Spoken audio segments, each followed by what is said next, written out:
Hey everyone, I've got a DBX 160X compressor on the bench tonight that I'm working on a repair for, and I've pretty much got this repaired at the moment. But I wanted to talk about it because this issue is actually a pretty common repair you see on these, and it actually comes up quite a bit.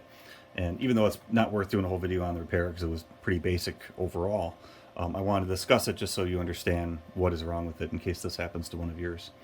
So this series compressors, this is the DBX 160X. These came out in the 1980s. There was also the 160XT and the 160A, all very similar design, all part of the same family. And the issue with these is basically they're just dead. They're not working whatsoever. And that is due to a couple things, which I'll talk about in this video here. But these compressors are still well liked, even by modern standards. You find a lot of people use them a lot, and they hold their value. Looking on Reverb actually just now, I was just curious, and pretty much none of them are going for less than $300. $350 is kind of the going rate for them. You could pick them up a little bit cheaper on eBay here and there, and if they're not working, a lot of times you can get them really cheap. I think I paid about $50 for this one. It's been sitting in my rack of gear to repair now for about 2 years. But anyway, I just wanted to discuss on this and discuss the repair so that it's clear of what went wrong in case it runs or in case it happens to you. So when I got this, the fault was it was just dead. Plug it in, absolutely nothing happening on it. So taking a look at the power supply, the first thing I came across was the actual transformer, which sat over here, had no output on the secondary.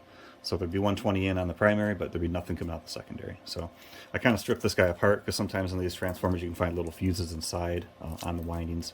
This wasn't the case. This was just a very small, cheap transformer. These transformers on the secondary are center tapped as well. That's how you get your positive and negative. When you're set up your power supply, that gives you your plus and minus rail. So on the power supply in here, you got a plus and 12 minus regulators that basically runs all of your analog circuitry in this unit.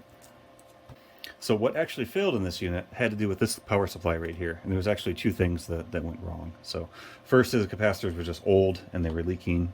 I mean, this gear is almost 40 years old at this point, so very common thing to replace the capacitors on it.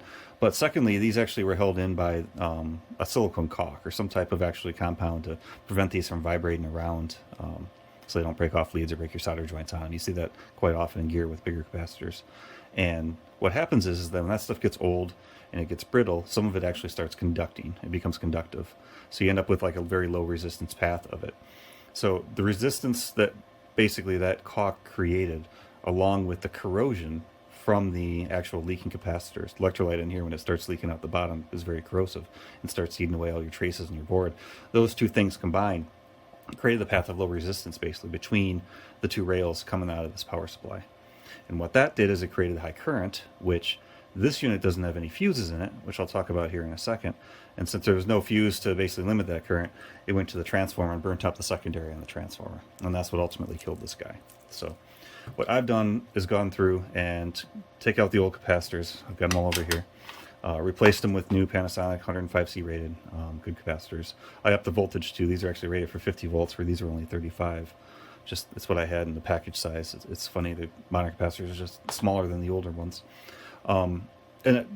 Before that, I cleaned the board very, very well. I scrubbed it, got rid of all the corrosion on there, get all the much glue of that conductive glue off as I could, made sure everything's pristinely clean.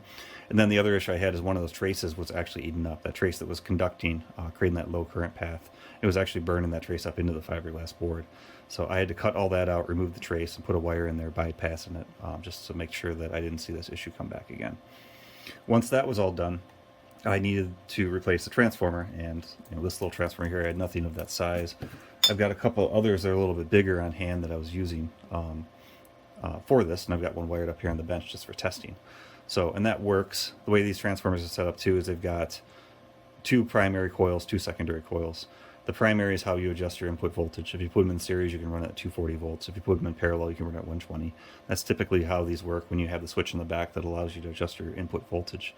And then the secondary side, that's got two output windings as well. So if you bind the two center pins together, that ends up kind of being, think of it as your center tap in the transformer. Then you've got your other two that go to your regulators. And then when you feed it through your power supply and rectify it, and then put it through your positive and negative regulators. That's how you get your plus and minus voltage out of it. So these will work fine, except for they're just slightly too big. Fit in the case any way I can. It's just cutting too close to the top. So I'm going to have to find a slightly smaller unit. But right now on the bench, I've just got this one wired up into the unit there, and it is working, which is nice. So plug it into the variac here on the bench, and it comes right up.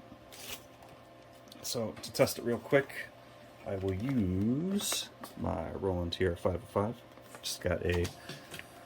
Just one of the very basic sample drum patterns in there, nothing special.